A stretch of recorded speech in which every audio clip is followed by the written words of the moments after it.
FIFA জাদুঘর, যেখানে ফুটবলের ইতিহাস আর আবেগ একসাথে জড়িয়ে আছে। রকফেলার সেন্টারে এই মিউজিয়ামটি ফুটবল প্রেমীদের জন্য এক অসাধারণ গন্তব্য, যেখানে আপনি বিশ্বকাপ ট্রফি, কিংবদন্তি মুহূর্ত আর ফুটবলের যাত্রা উপভোগ করতে পারবেন। চলুন তাহলে ভিতরে যাওয়া যাক। To the FIFA Museum. Thank you for coming in. I have 3 things to tell you guys. If you have to use the bathroom, please use it now. We do not have a bathroom upstairs. The bathroom is going to be on the other side of here. এই তো মিউজিয়ামের ভিতরে চলে আসলাম।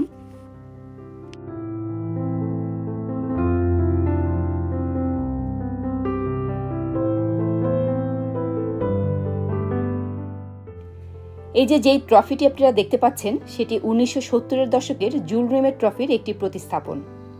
আমরা হয়তো অনেকেই জানি 1966 সালে আসল ট্রফিটি চুরি হয়েছিল, যা পরে কুকুর পিকলসের সাহায্যে উদ্ধার করা হয়। কিন্তু 1983 সালে ব্রাজিলে এই একই ট্রফি আবার চুরি হয় এবং সেটি আজও উদ্ধার হয়নি।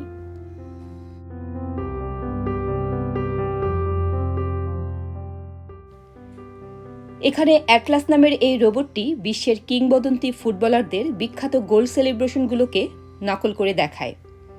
প্রতিটি পোজ ফুটবল ভক্তদের জন্য বিশেষ কিছু মুহূর্তকে আবারও জীবন্ত করে তোলে। সত্যি এটা দেখাটা ছিল দারুণ এক অভিজ্ঞতা।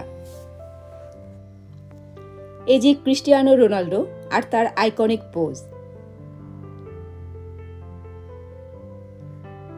আমি তার খুব বড় একজন ভক্ত।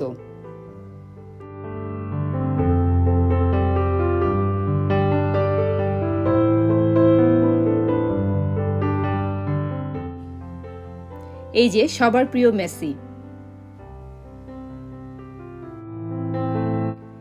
এখন দেখুন এখানে কিভাবে বিভিন্ন বিখ্যাত ফুটবলারদের জার্সি, বুট, ফুটবল ইত্যাদি অনেক কিছুর স্মৃতি ধরে রাখার জন্য সাজিয়ে রাখা হয়েছে, যা ফুটবল ইতিহাসে অমর হয়ে আছে।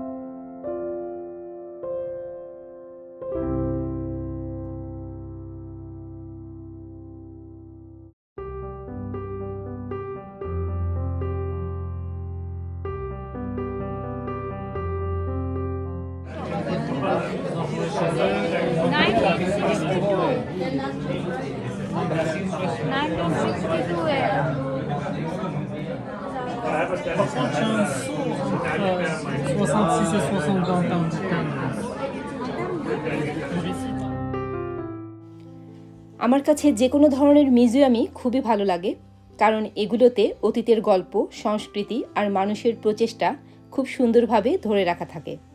তাই এখানে এসেও আমার খুবই ভালো লাগছে।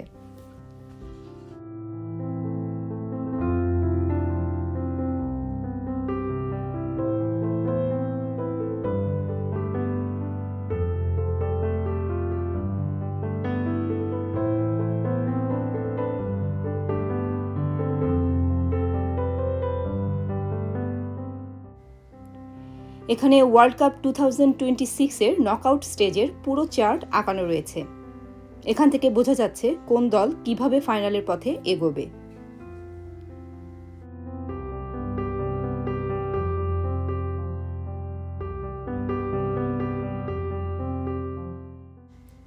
সবাইকে অনেক ধন্যবাদ সাথে থাকার জন্য। সবাই ভালো থাকবেন। আর নিউ ইয়র্কে যারা আছেন তারা সবাই এখানে ভিজিট করতে পারেন। 1 মাসের মতো এখানে ফ্রি এন্ট্রি থাকবে। তাহলে আজ এখানেই বিদায় নিচ্ছি। কথা হবে অন্য কোনো আরেকটি ভিডিওতে।